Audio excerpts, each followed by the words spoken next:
आज हम बात करेंगे भारत के विदेशी मुद्रा भंडार फॉरेन एक्सचेंज रिजर्व्स में आई हालिया वृद्धि और पाकिस्तान की बिगड़ती आर्थिक स्थिति के बारे में। भारत ने लगातार दूसरे सप्ताह अपने फॉरेन एक्सचेंज रिजर्व में बढ़ोतरी दर्ज की है, जबकि पाकिस्तान के विदेशी मुद्रा भंडार में गिरावट जारी है। ये खबर भारतीय अर्थव्यवस्था के लिए एक सकारात्मक संकेत है, लेकिन हमारे पड़ोसी देश के लिए चिंताजनक स्थिति बन रही है। आइए विस्तार से समझते हैं कि विदेशी मुद्रा भंडार में यह उतार चढ़ाव क्यों हो रहा है और इसके पीछे क्या कारण है। लेकिन वीडियो पूरा देखने से पहले वीडियो को एक लाइक करके चैनल को सब्सक्राइब जरूर करें। भारत के विदेशी मुद्रा भंडार में लगातार दूसरी बार बढ़ोतरी। भारतीय रिजर्व बैंक द्वारा जारी ताज़ा आंकड़ों के अनुसार 31 जनवरी 2025 को समाप्त सप्ताह में भारत के विदेशी मुद्रा भंडार में 1.1 अरब डॉलर की वृद्धि हुई है। ये वृद्धि भारत की आर्थिक स्थिति को और मजबूत करती है और अंतर्राष्ट्रीय व्यापार के लिए भी एक अच्छा संकेत है। पिछले सप्ताह भी हुआ था बड़ा इजाफा। आपको बता दें कि इससे पहले 24 जनवरी 2025 को समाप्त सप्ताह के दौरान भी भारत के विदेशी मुद्रा भंडार में 5.574 अरब डॉलर की बढ़ोतरी दर्ज की गई थी। इससे पहले 7 हफ्तों तक लगातार गिरावट का दौर चल रहा था, लेकिन अब 2 हफ्तों से भारत के विदेशी मुद्रा भंडार में लगातार इजाफा हो रहा है। अब भारत का कुल विदेशी मुद्रा भंडार कितना हो गया? इन 2 सप्ताह की बढ़ोतरी के बाद भारत का कुल विदेशी मुद्रा भंडार अब 630.607 अरब डॉलर तक पहुंच गया है। हालांकि यह अभी भी अपने 27 सितंबर 2024 को दर्ज किए गए रिकॉर्ड उच्चतम स्तर 704.885 अरब डॉलर से कम है, लेकिन मौजूदा स्थिति को देखते हुए यह एक सकारात्मक संकेत है। हालांकि कुल विदेशी मुद्रा भंडार में बढ़ोतरी हुई है, लेकिन विदेशी मुद्रा आस्तियां फॉरेन करेंसी एसेट्स FCA में गिरावट देखने को मिली है। 31 जनवरी 2025 को समाप्त सप्ताह में FCA में 207 मिलियन डॉलर की कमी दर्ज की गई।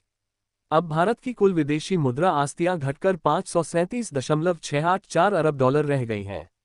इसमें यूरो, पाउंड, येन जैसी विदेशी मुद्राओं का भी प्रभाव शामिल होता है।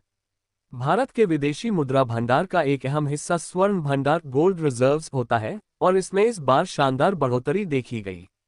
31 जनवरी 2025 को समाप्त सप्ताह में गोल्ड रिजर्व में 1.242 अरब डॉलर का इजाफा हुआ। अब भारत का कुल स्वर्ण भंडार बढ़कर 70.893 अरब डॉलर हो गया है।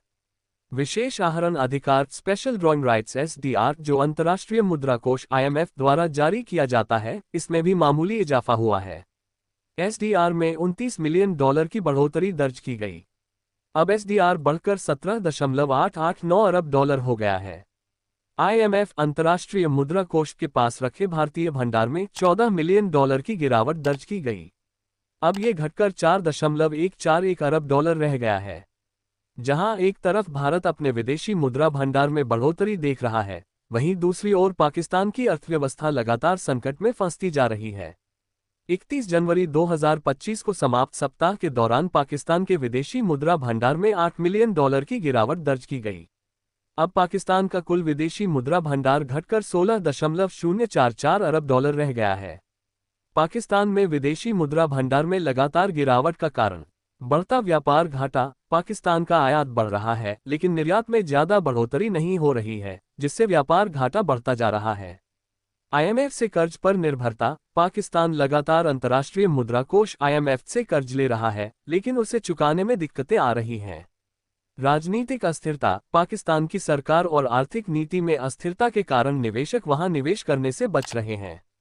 रुपये का अवमूल्यन। पाकिस्तानी रुपया कमजोर हो रहा है, जिससे विदेशी मुद्रा भंडार पर और ज्यादा दबाव पड़ रहा है।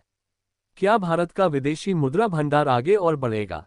भारत का विदेशी मुद्रा भंडार बढ़ने से रुपये की स्थिरता, निवेशकों का भरोसा और वैश्विक व्यापार में मजबूती आएगी। अगर विदेशी निवेश FDI और FPI बढ़ता है, तो रिजर्व और मजबूत हो सकता है। डॉलर और अन्य मुद्राओं के उतार चढ़ाव पर नजर रखना जरूरी होगा। रुपये की स्थिरता के लिए RBI द्वारा लिए जाने वाले फैसले अहम होंगे। इस रिपोर्ट से साफ है कि भारत के विदेशी मुद्रा भंडार में सुधार हो रहा है, जबकि पाकिस्तान की स्थिति लगातार बिगड़ रही है। भारत में स्वर्ण भंडार और SDR में बढ़ोतरी के चलते रिजर्व मजबूत बना हुआ है, जबकि पाकिस्तान को विदेशी मुद्रा संकट से निपटने के लिए कठोर कदम उठाने होंगे।